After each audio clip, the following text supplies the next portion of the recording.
Welcome back, everybody, to Waadaplaya Concussion Sub Series, part of IPL auction leading up to it. We are doing team by team previews in terms of what can be the strategy, who will be the marquee players. Vishak and Akash are back with the KKR Iyer logos in front of them. They have retained actually four players, Akash. Dreras, Sunil Narine, Varun Chakravarthy, and Vishak's number one favorite player, Venki Iyer. I think they spent only 34 crores on actual amount speaking, but they were docked about 42 crores as per the system in the IPL. That actually didn't sound well for me. Why would you actually then retain somebody like a Venki Iyer? You can actually retain somebody like a Pat Cummins itself. Instead of Narayan, probably could have gone with somebody like Kuldeep Yadav. Kuldeep Yadav, I know, has a bad couple of seasons with KKR, but again, he's an important spinner from an Indian perspective. He's again back into the mix with Indian squad, and you never know how it works out in the future. Or somebody like even Dinesh Karthik for that matter, you'd have got a keeper in there as well. Somehow this doesn't sound well for me. 34 crores being spent, but 42 being docked. And on a half season wonder, you have spent 8 crores. Like how Vishak always says, Venkatesh Iyer, he could be a half season wonder. Forget about one season wonder. They've already seen his latest performances in the Indian team. He used to bowl 120 clicks in the IPL. He's down to 100 clicks in the Indian team right now. Pressure, money, expectations, you never know. Things might change. But anyways, looking at the amount which they have, 48 crores, they can do a decent job. But most importantly, they need to get a captain right up there first. So that will be a tricky thing for them. Vishak, we will give you a whole segment to talk about Venki Iyer, so hold on for a minute. Yesterday, Brendan McCullum spoke about Shubman Gill. Losing Shubman Gill hurt him quite a lot. One, why did they let him go? Why didn't they retain him? And number two, now that Shubman Gill is gone, clearly they are looking for a attacking opening batter. Looks like that is their strategy, Vishak. I think they didn't expect Shubman Gill to be retained by one of the picked by one of the new franchises, I guess, and they thought they could buy him back in the auction. So ideally, they should have retained him. And actually, he was touted as to be a future leader. They said he is part of the leadership group. And if you are expecting him even to be part of the leadership group, you are grooming him to be the next captain. And why you let him go suddenly? I think that was one of the biggest blunders they did. Maybe they could have retained him instead of Venkatesh Iyer and paid him a good amount. And as Akash already mentioned, right, you've just spent 34 crores. You have been docked 48 crores. For 42 crores. You could have utilized those 42 crores properly when you have been docked with that much amount and pick the right amount of players, right kind of players. I think that's where they missed a trick. So maybe they could have gone for Shubman Gill and paid him around 12 crores or something like that and got him.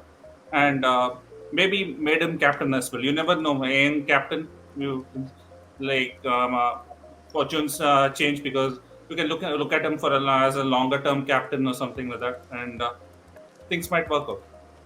Yeah, Hardik Pandya had other plans with Shubman Gill.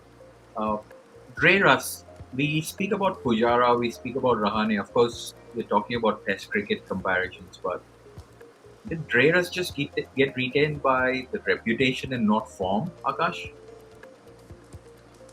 See, he's pretty much injury prone right now. He is not like how he used to be before.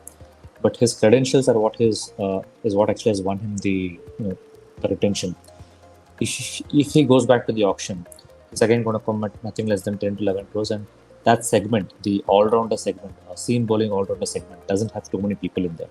You only have a Mitchell Marsh or maybe a Jason Holder for that matter. I wouldn't consider him an all-rounder because we all know his bowling capabilities, right? He gets strong, full tosses, and we have seen they've given him a super over, if I'm not wrong, in last year's IPL, and he almost lost him the game.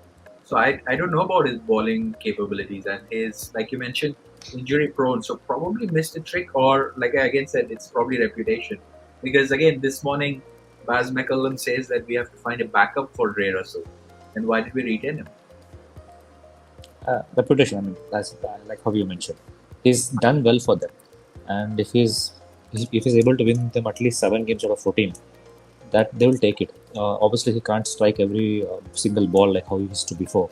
But then again, like how Chris Gayle has a reputation, similarly, Andrew Russell does have a reputation which he carries. But again, at 12 crores, I think it's still fine. Had they spent around 15, 16 crores on him, I think it will be a little too much. But I like the fact which Vishak mentioned that I think they missed a trick by not retaining Gill. Gill instead of Venki would have made much more better sense, and maybe at 10 CR, 10 12 CR, that is also fine. You would have still made up for that in the auction. Hmm. Vishak, mystery spinners, they have two, which is Narayan and Chakravarthy. Good choice, frankly speaking. If they both are fit for all 14 games and if they play, they'll give a lot of trouble to best of the best, Vishak. For me, Narain at 6 crore is a steal, because if he had gone into the auction, he would have fetched a lot more than that.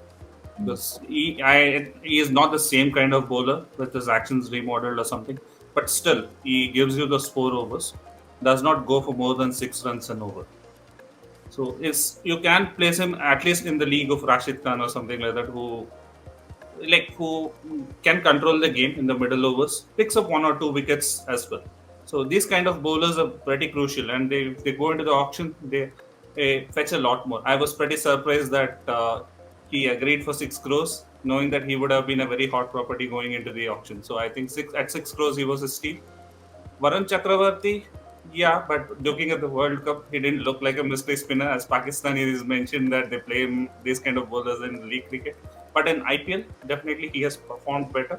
He's performed well for KKR here. So I think, but getting it at 8 crores, as Akash already mentioned, right, there's a dearth of Indian spinners. So getting him at 8 crores was a good combination for me. Vishak, any buybacks expected like Shivam Mavi or Nitish Rana or Lockie Ferguson? I know Pat Cummins you already mentioned, but Lockie did extremely well for KKR.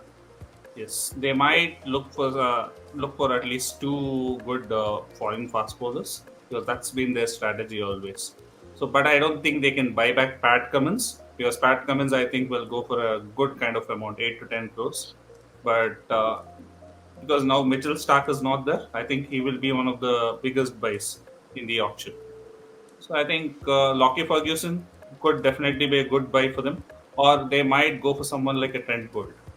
I think, but Mumbai will definitely look to buy him back. But I think they will have a good fight. But one problem here with KKR is they want a captain, and they've made it obvious that they want a captain.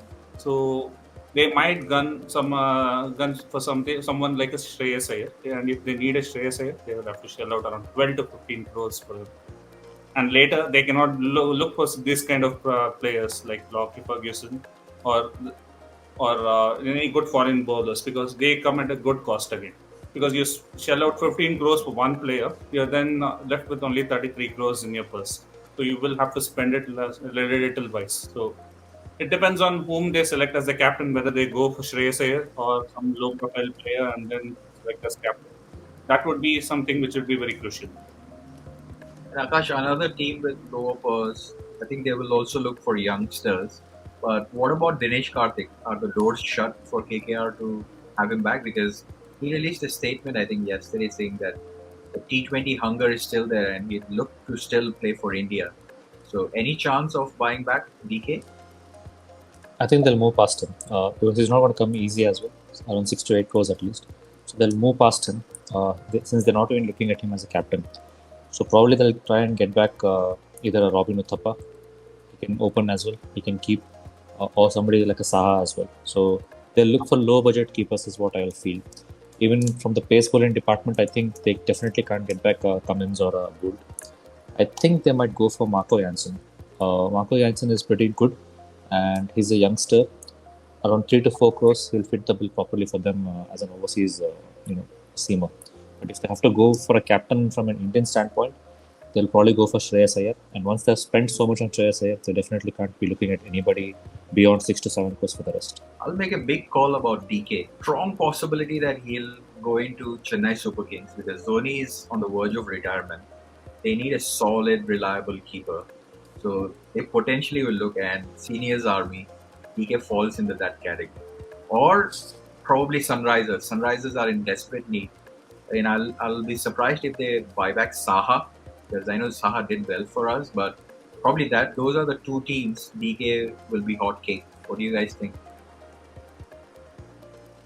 Yeah, definitely. I think DK has also expressed this desire, saying that he wants to play for CSK. I think many players have expressed, even expressed that desire, like even Washington Sundar and Shardul. I think even a couple of other players also, Ashil Patel and many other few players also have expressed their desire. But again, it all depends on the auction dynamics, like how many, which player you want. Like if you take that player, how you fill the other gaps, how much the player goes for. There are a lot of things which goes into the auction dynamics. So how you fill up your team with balancing your team and all that. So depends. Like the team, and one important thing, like me and Akash always discuss, it's like who comes first in the auction when that's set, kind of. So when you don't want to miss, if you get somebody who is a better option than Dinesh Karthik first, you will obviously go for him first. Or even not even some. If you get an Ishan Kishan first and then a Dinesh Karthik, you will go for Ishan Kishan rather than Dinesh Karthik, right? So it all depends on who comes first, because you don't want to wait, because you try to fill up with whatever you have. So who comes first, that definitely matters in the auction. Mm. And Akash, hopefully the notes which Abhishek Nair and Baz McCullum made in the last 4 5 seasons will come in handy. You made a great thread on RCB on Twitter. For folks who are watching, follow Akash and check out his Twitter thread. He sent Henson some suggestions. But Akash, you should also try for KKR because they are asking for fan suggestion on auction. So they are looking forward for that too. So if you make some suggestions, do give some advice to KKR, Akash. Absolutely, it'll be fun. I mean, making a auction video for them, and then getting, if you get selected within the top 30, then you have three lucky people who get to talk to Baz McCullum and Abhishek Nair. So let's see how that goes. But it's going to be a good auction for them. Hopefully, they can spend sensibly. But the captaincy question will be a very tricky one for them. If they get someone at a cheaper rate, or as from a captaincy perspective, then they can build a very good team. But if they splurge for Iyer, then I think it's going to be a struggle for them in the auction. Excellent. So, well, another team strategy devised by Vishak and Akash for us, this time KKR. We are doing series of these with every single team of IPL. Check out our channel and drop in your comment about your thoughts and your ideas as well. If you do call something and it comes true, we will bring you on the show. We never know. Akash and Vishak, thanks very much. And folks who are watching, we will see you back again in another edition of Waadaplaya Concussion Sub Series. Thank you for watching and see you later. Thanks everyone. Thank you, guys.